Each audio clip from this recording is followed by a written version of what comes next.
Once upon a time, down in the sunny south, lived a widow with her 2 daughters, Rose and Blanche. Now, Rose was the spitting image of her mother both in looks and in temper. They were as mean as hornets and lazy to the bone. Blanche, on the other hand, was as sweet as sugar-cane and as pretty as a magnolia blossom. But her mother and sister treated her like dirt under their feet. They made poor Blanche do all the work, from sunup to sundown, while they sat on the porch fanning themselves and sipping sweet tea. One morning, the sun was beating down something fierce, and the water bucket was bone dry. The mother turned to Blanche and snapped, "Blanche, you lazy thing. Go fetch some water from the well, and don't you dare be slow about it." Blanche picked up the heavy bucket and trudged down the dusty path. At the well, she saw a little old woman, hunched over and trembling. Her clothes were tattered, and she looked so thirsty her lips were cracked. "Please, child," the old woman croaked, "could you spare a sip of water? My throat is as dry as a desert." Blanche's heart went out to her. "Of course," she said kindly. She drew a fresh bucket of cool water, poured it into a clean gourd, and held it steady for the old woman to drink. The woman drank, and when she was finished, she smiled, a smile that seemed to light up her whole face. "You have a kind heart, my dear," she said. "I'm not just any old woman.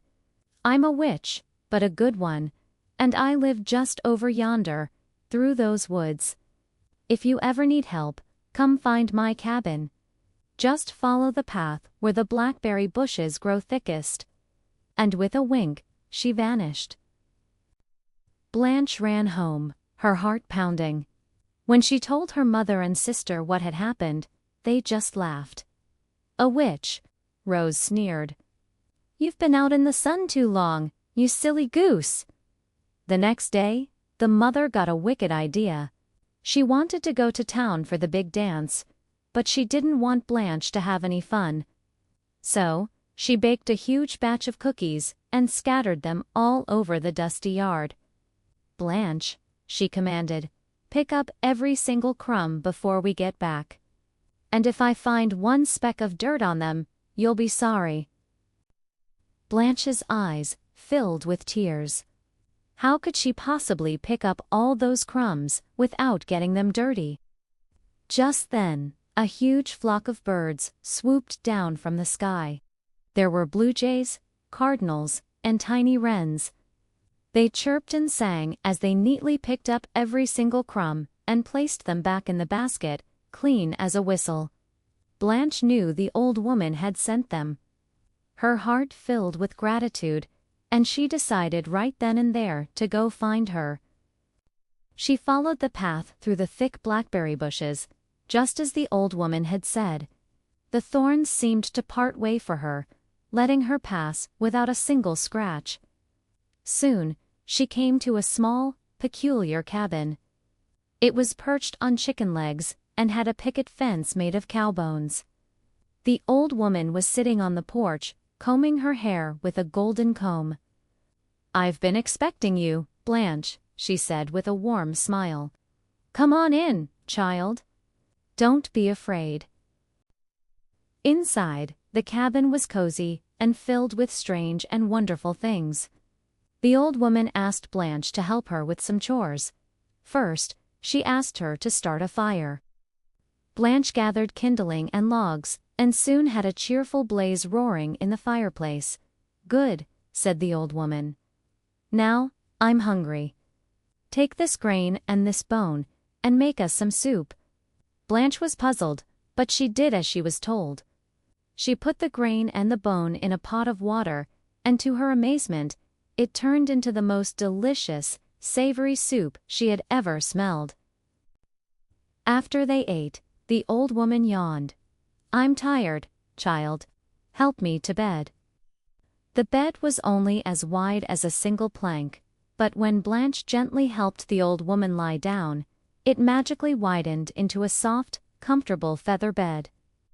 "You've done well, Blanche," the woman whispered. You have a good and willing spirit.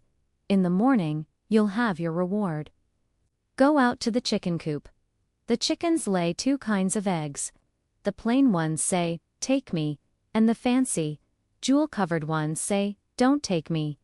Listen carefully to what they say, and do as they tell you. The next morning, Blanche went to the chicken coop. It was filled with chickens of every color, and the nests were overflowing with eggs. Some were plain white and brown, and she could hear them whispering, "Take me, take me." Others were dazzling, covered in gold and sparkling gems, but they hissed, "Don't take me, don't take me." Blanche remembered the old woman's words. She filled her apron with the plain eggs, thanked the chickens, and went to say goodbye. "You've chosen wisely, Blanche," the old woman said, pleased. "Now, hurry home. And on your way, when you hear a rooster crow 3 times, throw an egg over your left shoulder, but don't you dare look back." Blanche thanked the old woman with all her heart and started for home. Soon, she heard a rooster crow. She tossed an egg over her shoulder.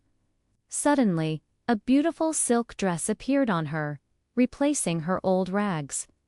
When the rooster crowed a second time, she threw another egg, and a magnificent horse and carriage appeared on the path before her. The third crow came, and she threw the last egg. A grand mansion, bigger and finer than any she had ever seen, rose up from the ground right where her old shack used to be. When her mother and Rose came home from the dance, their jaws dropped. There was Blanche, dressed like a princess, standing in front of a splendid house. They were green with envy. "How did you get all this?" Rose demanded. Blanche, being kind, told them the whole story. Rose's eyes gleamed with greed. "I can do that," she declared. The next morning, she stormed off to the well, hoping to find the old woman. Sure enough, the old woman was there, looking even more frail and thirsty than before. "Water, please," she rasped. Rose impatiently splashed a little water in a dirty gourd and shoved it at her. "Here, hurry up," she grumbled. The old woman took a tiny sip and gave Rose the same instructions she'd given Blanche. Rose stomped off through the woods, getting scratched by the thorns that didn't part for her. When she got to the cabin, she didn't wait to be invited in. She barged right through the door. The old woman asked her to start a fire, but Rose just threw the logs into a messy pile that filled the room with smoke. When asked to make soup, she sneered, "Soup from a bone and some grain. You're crazy," and refused. And when the old woman asked for help getting into bed, Rose shoved her so hard she almost fell. The next morning, the old woman told her about the eggs. The plain ones say, "Take me," and the jeweled ones say, "Don't take me. Do as they say." But Rose was too greedy to listen. She ran to the coop and ignored the plain eggs, whispering, "Take me." She grabbed all the beautiful, sparkling, jewel-covered eggs that were hissing, "Don't take me," and stuffed them into her apron. She didn't even bother to say thank you or goodbye. On her way home, she heard the rooster crow. "My riches are coming." She squealed and threw an egg over her shoulder. But instead of a dress, a swarm of angry wasps flew out and stung her all over. "Ouch!" she screamed. The rooster crowed again. She threw another egg, hoping for a carriage, but a pack of snarling wolves appeared and chased her. Terrified, she threw the last egg, hoping for a mansion, but it exploded into a giant fire that burned her fine dress to cinders. Rose ran home, screaming, covered in stings and scratches, with smoke rising from her singed hair. Her mother saw her coming and fainted dead away. From that day on, Rose and her mother were just as poor and mean as ever, but now they had the burns and scars to show for it. And Blanche, She lived in her beautiful house, always kind and generous to everyone she met. She proved that a sweet and gentle heart is worth more than all the jeweled eggs in the world. Thanks for watching, and don't forget to like and subscribe for more stories.